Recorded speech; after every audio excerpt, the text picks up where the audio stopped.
आजमगढ़ के रानी की सराय बाजार में समाजवादी पार्टी का पीडीए बूथ पंचायत प्रशिक्षण कार्यक्रम का आयोजन किया गया। मुख्य अतिथि के तौर पर मौजूद समाजवादी पार्टी के पिछड़ा प्रकोष्ठ के प्रदेश अध्यक्ष डॉक्टर राजपाल कश्यप ने कार्यक्रम में बीजेपी की केंद्र व राज्य सरकार पर जमकर निशाना साधा। कहा कि पीडीए ही एनडीए को हराएगा। बताते चले कि डॉक्टर राजपाल कश्यप ने बीजेपी सरकार पर हर मोर्चे पर फेल होने का आरोप लगाया है।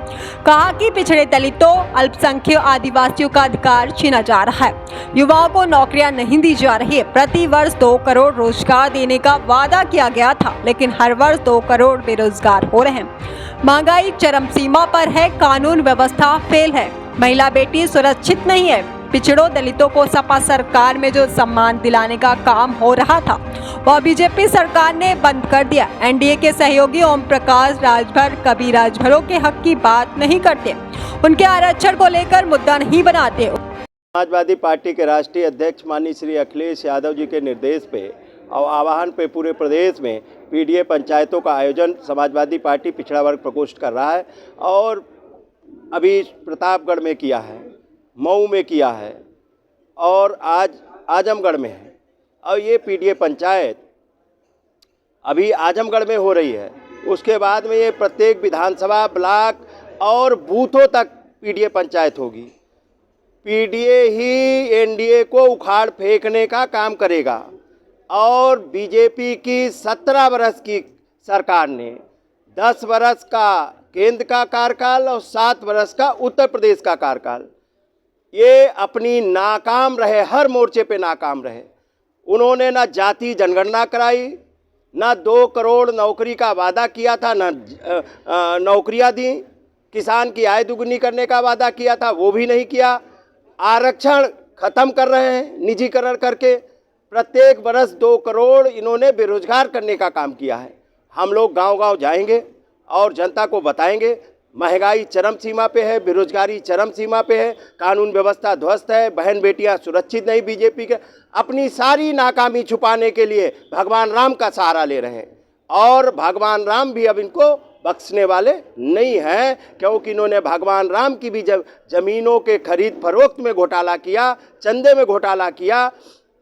और हम दलित, पिछड़े, आदिवासी, वनवासी और अल्पसंख्यकों को अपमानित कर रही है बीजेपी लगातार और उनके हक अधिकार छीन रही है। 69,000 शिक्षक बैठे हैं, बैकलॉग भरा नहीं जा रहा है, आरक्षण पूरा किया नहीं जा रहा है और अब तो लेटरल भर्ती केंद्र सरकार ने चालू कर दी और उसमें कोई पिछड़े और दलित के लोग नहीं हैं। कितने हमारी सरकार को बदनाम करते थे, कहते थे कि यादवों के कलेक्टर, सब यादव कलेक्टर हैं, जबकि वो यादव नहीं सारे कलेक्टर थे।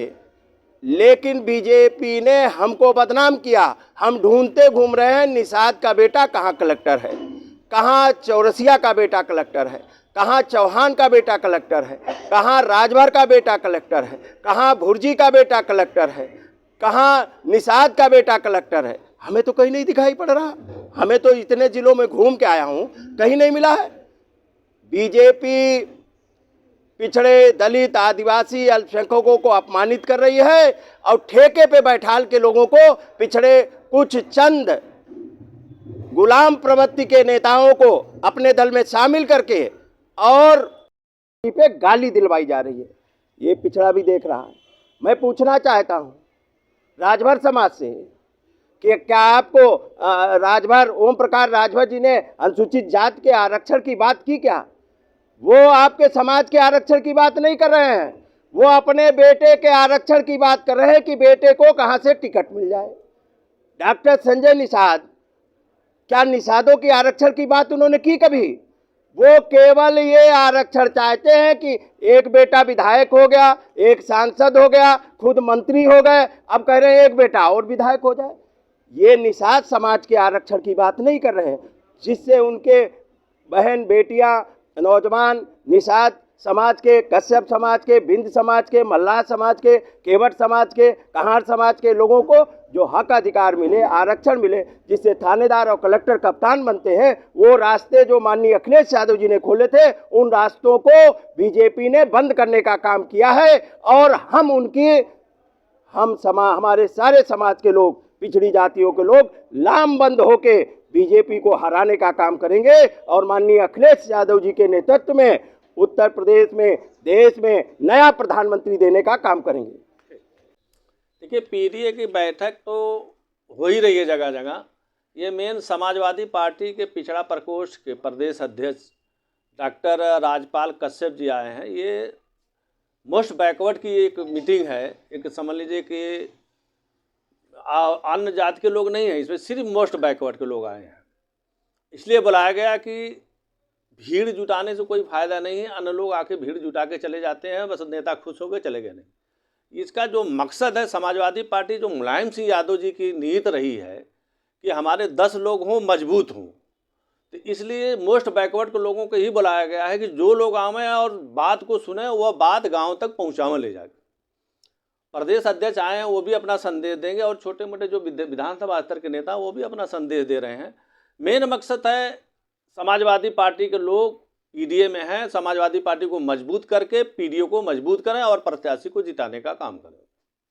क्या संदेश देते हैं इस कार्यक्रम के माध्यम से ये है कि मोस्ट बैकवर्ड जो आया है, मोस्ट बैकवर्ड के प्रदेश अध्यक्ष भी हैं, वह ये बताना चाहते हैं कि 15% बीजेपी के वोट होके वो सरकार में आ रहे हैं। मोस्ट बैकवर्ड को लेके वो सरकार में आते हैं।